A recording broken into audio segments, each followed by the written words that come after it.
Hi, my name is Darla, and I'm a producer here at PIXAR Animation Studios. You know, PIXAR is made up of just a crazy combination of people. There's mad scientists and dancers and animators and just all kinds of unique individuals. And most of those unique individuals weren't the most popular in high school and junior high. They just weren't. It's just the way it works. Thank goodness we hung around and found each other and created this familial tribe of people that's created this unprecedented team that makes movie magic. And so because of that, because of where we all came from, we wanted to share a message of hope with all of you. I knew at a young age that I was very different. I started out as sort of a tomboy, and I liked to play with the boys, and I liked to play with boy things. I walked wrong, I talked wrong, I wasn't interested in the right things. I love show tunes. I brought my sister's doll to show and tell. I remember just feeling not sure how to do it. I was able to kind of compartmentalize being gay. I always felt like if I don't want this hard enough, maybe it'll go away. It was sort of all I could do just to keep it under wraps, keep it hidden. One day I was at the dinner table and I was kind of just joking and I made this gesture and my brother said, dude, that's really gay. And I was like, no, it's not. And then my parents were like, yeah, it's kind of gay. I really was faced with this idea that I was really going to be in trouble. So I felt like if I was a lesbian, my father wouldn't love me anymore. So I had a choice to make. Would I be true to myself, or would I live a life of lies? I couldn't be myself and show as much of myself as I could. There's a sense of invisibility when you're gay because you don't want to step out, you don't want to show too much. Not everybody is Kurt on Glee. All of my friends from my Catholic elementary school got to go to an all-girls Catholic high school, but my mother wouldn't let me go. She wanted me to go to a public school so that I'd be around boys. The name of the game, I guess, was to fit in. So I acted tough and I put on a show. Every time I would go on the field or on the court, I always felt ostracized from the rest of the team. All of the people in the stands were like, dyke and lesbo and get off the field. I got harassed verbally and physically. They'd call me faggot and push me around. It escalated to be pretty violent, not only inside the campus of the school, but outside. I was completely scared and confused. I thought that being gay meant being alone and being isolated and constantly living in fear. It got to a point where I was just so scared of everything and of everyone that I wouldn't actually talk to anyone. And that was a very, very terrifying and just really, really sad feeling. I didn't want to be alone. I didn't know what to do. I didn't know how to make sense out of the world. I felt full of self-hatred. I started getting these thoughts that if I'm not around, no one would really miss me, no one would really care. Someone interrupted me from jumping off the roof of my dorm. I am so grateful to that person today because things got so much better and I wouldn't have known it if they hadn't stopped me. I would have missed so much of my life. I would have missed an entire future that was genuine. I would have missed an authentic way of living. And making your own friends for the first time. Making art, discovering new music.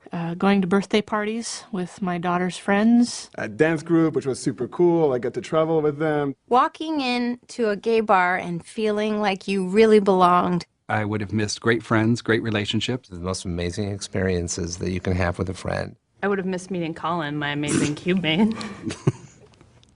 I would have missed my nieces being born, who are the cutest things ever. Finding my dream job, finding my dream city, finding my dream partner. The first time I ever got to dance with my boyfriend in public. Meeting the love of my life. Meeting my wife. Getting to experience what that kind of relationship is like. I don't think I'd be as close to my family now. I wouldn't have, seen my mother come around. When my mom and I talked about it, I felt this huge sense of relief. You feel it. You're not just saying it inside your head. You're actually feeling it right here. That blew me away. Coming out was just like the beginning. My life was the kind of life I didn't even know was an option. I finally started thinking about what being gay was going to be for me. I just started by realizing that I had to love myself first. And it took a lot. I think it just took time. I found a new me, and it was the right me this time. I started to find that I wasn't alone, and my situation was not that different. I started to meet people who gave me so much acceptance and love. People that I would have completely missed out on had it not been for the fact that I was gay. I got to get married to the love of my life.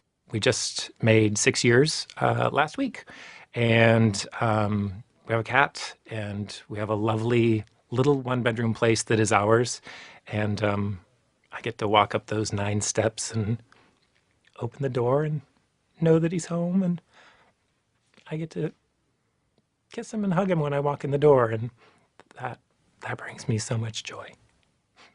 It's been one of the biggest blessings of my life. I've met such wonderful people. It's made me such a stronger person to be gay, and there's nothing I would do to change that now. Don't let anyone tell you you're less than zero just because you're gay. There are lots of people out here who care about you and want to see you live. So please stay strong and stay in it. It gets better. Tell yourself over and over again that you're okay, because you are. And know that no matter how hard things can seem, that you're connected to everybody else going through that same thing. You will find your place, and it will get better. I promise. I can definitely tell you, and I didn't believe it, I didn't think it would ever get better, but it really, really does get better. Focus on the future. Don't focus on the problems that you're going through right now. Focus on the greatness of your life that it's going to become. Find someone, anyone that you can confide in, that you think will support you and help you and love you unconditionally. And if that person is not helpful, then drop them immediately and go to another person. Know that somewhere out there you can make a connection with someone else who feels just like you do, or similar to how you do, and wants you around, and wants to give you a big hug and tell you that everything's all right and that it does get better. If I could just come through the screen right now and just give you a big hug and tell you it gets better, I would totally do that. I promise you that it not only gets better, but it's so much more than you could possibly imagine.